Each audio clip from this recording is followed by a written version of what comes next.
and welcome to a sort of deep dive into one of my all-time favourite songs and all-time favourite solos, Hey Joe by Jimi Hendrix. Originally written by a musician called Billy Roberts, but made famous by Jimi Hendrix. This was sort of one of the songs that kind of launched him into the scene, and it remains one of the most famous songs that he ever recorded. From a playing perspective, you might be thinking two things. You might be thinking, Jimi Hendrix in a British blues course.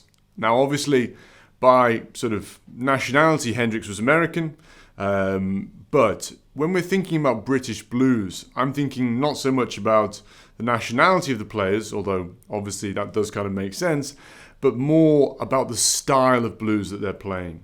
And Hendrix, to me, fits very much more with that kind of aggressive sort of blues rock feel that was, made famous in the UK by players like Clapton and, Jeff Beck, Jimmy Page, all of these guys who were on the scene.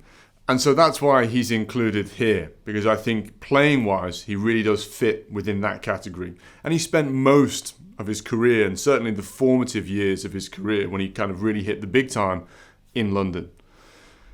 The second thing you might be thinking is, whoa, Jimi Hendrix, that's heavy-duty material, most iconic guitar player of all time, with, a playing style that is technically quite challenging and often includes elements of, sort of psychedelic music and other pieces like that. But fear not, I have chosen this solo specifically for a number of important reasons. The main one of which is that this solo is almost totally based around the first shape of the minor pentatonic scale. The song is in the key of E, and Jimi Hendrix, and I'll explain this in more detail in the next lesson, is using the E minor pentatonic scale. And the whole solo, everything that you just saw there in that opening clip, is based around that first shape. So if you are getting started, if you are looking for reference material, if you are looking for ways to move across the shape, learning this solo is going to give you all of that good stuff. It's going to help you to understand how you can move across the scale, what type of ideas and licks you can create.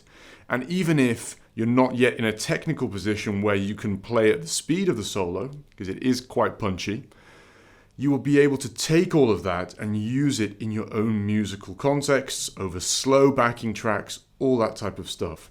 So there's a huge value here in appreciating just how much you can kind of get from one single scale shape.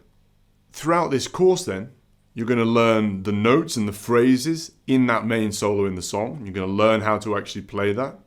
You're going to learn the musical context over which that solo is being played, and how, if you find yourself playing over a similar musical context, you can take these ideas and use them there.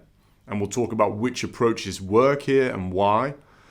We're going to look at the sort of tonal side of things, how you can recreate a similar tone or approximate a similar tone within the context of your playing rig. And we're going to look at how to improvise.